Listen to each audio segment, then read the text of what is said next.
So hello everyone, welcome back to my another video. চলে আসলাম নতুন একটা ভিডিও নিয়ে। অনেক দিন পর আজকে ডেইলি ব্লগ ভিডিও বানাচ্ছি। তো সকাল সকাল ঘুম থেকে উঠে পড়লাম। উঠে দরজা জানলা সব খুলে দিলাম। খুলে দিয়ে উঠানের মধ্যে আমি গোবর ছিটা দিয়ে দিচ্ছি। তারপর আমি উঠানটা ঝাড়ু দিয়ে দিচ্ছি। কালকে রাত্রে অনেক তুফান হয়েছিল, তো পুরো উঠানে বাদা জমে আছে। তো উঠান ঝাড়ু দিয়ে দিচ্ছি। তো ঝাড়ু দিতে অনেক সময় লাগে, তাই আমি নুয়ে নুয়ে ঝাড়ু দিতে পারি না। তাই ঝাড়ুর মধ্যে একটা ডান্ডা বেঁধে দিয়েছি, দাঁড়িয়ে দাঁড়িয়ে ঝাড়ু দিতে পারছি। অনেকগুলো আবর্জনা আমি জমিয়ে নিয়েছি। এখন আবর্জনাগুলোকে আমি এখন ফেলে দেব। তো বাইরের কাজ শেষ করে এখন আমি ঘরে এসে ঘরটা ঝাড়ু দিয়ে নিচ্ছি। তো দুনো সাইডের ঘরই আমি ঝাড়ু দিয়ে দিচ্ছি। এদিকের ঘর এবং বাবা মা যে করে থাকেন ওই দিকের ঘরগুলোও ঝাড়ু দিয়ে দিলাম। তারপরে আমি ঘরগুলো মুছে নিচ্ছি। প্রথমে আমি বাবা মা যে করে থাকেন ওই সাইডের ঘরগুলো মুছে নিচ্ছিলাম। তারপরে আমি রুমে এসে দেখছি আমার বর তো ঘুমাচ্ছেন পুরা নাক ডেকে। তারপরে আমাদের রুমটাও মুছে নিচ্ছিলাম। রুমটা মুছে বারান্দাটা মুছে নিলাম। তো সকালের বাসি কাম শেষ করে আমি ব্রাশ করে নিচ্ছি। ব্রাশ করে তারপর আমি জল খেয়ে নেব। তো জল খাওয়া শেষ হওয়ার পর আমি স্নানে চলে যাচ্ছি। স্নান করে এসে আমাকে রান্না করতে হবে। স্নান করা শেষ। স্নান করে আমি রুমে চলে আসলাম। চলে এসে আমি চুলটা আঁচড়ে নিচ্ছিলাম, মুখে একটু ক্রিম লাগিয়ে নিচ্ছিলাম।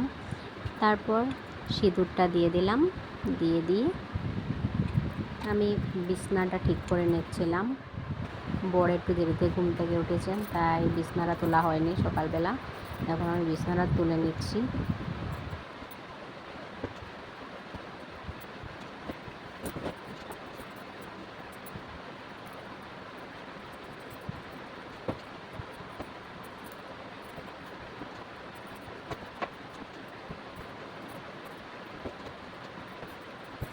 বিছানা তুলে নেওয়ার পর আমি চলে আসলাম রান্নাঘরে।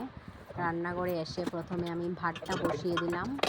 বসিয়ে দেওয়ার পর কড়াইয়ের মধ্যে আমি লতা সিদ্ধ হওয়ার জন্য বসিয়ে দিলাম, আর অন্য চুলাতে আমি চা বসিয়ে দিলাম। তো সবাইকে চা দিয়ে দেওয়ার পর আমি রান্নাটা বসিয়ে দিলাম। তো প্রথমে আমি শীতল দিয়ে লতা দিয়ে গরু রান্না করব। তারপর আমি পাবদা মাছ ভাজা করব। ভাজা করার পর পাবদা মাছ দিয়ে আলু দিয়ে তরকারি রান্না করব। গরু বসিয়ে দিয়েছি। তো ফ্রিজের মধ্যে মাছ ছিল পাবদা মাছ, সেটিকে বার করে নিলাম। বের করে পাবদা মাছগুলো ধুয়ে নিচ্ছিলাম। তো আমার লতা গরু রান্না হয়ে গেছে, এখন আমি নামিয়ে নেব। তো এখন আমি পাবদা মাছগুলোকে ভাজা করে নেব। হয়ে গেছে, এখন আমি আলু দিয়ে পাবদা মাছের তরকারিটা রান্না করে নেব। অনেকদিন পর আমি ব্লগ ভিডিও বানাচ্ছি।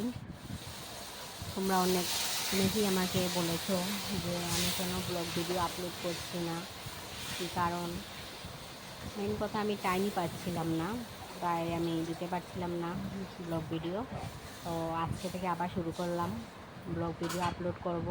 তোমরা সবাই আমাকে সাপোর্ট করবে, এটাই আমি আশা রাখছি তোমাদের কাছে। তো আমার রান্না করা প্রায় শেষ হয়ে যাচ্ছে। তো রান্নাঘরটা আমি ভালো করে পরিষ্কার করে নিচ্ছিলাম। তো আমার রান্না করা শেষ, এখন আমি সবাইকে খেতে দিয়ে দিলাম।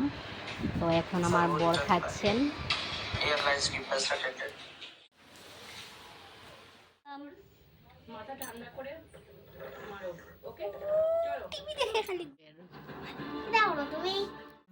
সব কাজ শেষ করে এসে একটু বিশ্রাম নিয়ে নিচ্ছি। ভিডিওটা আজকের জন্য এতটুকু। টাটা।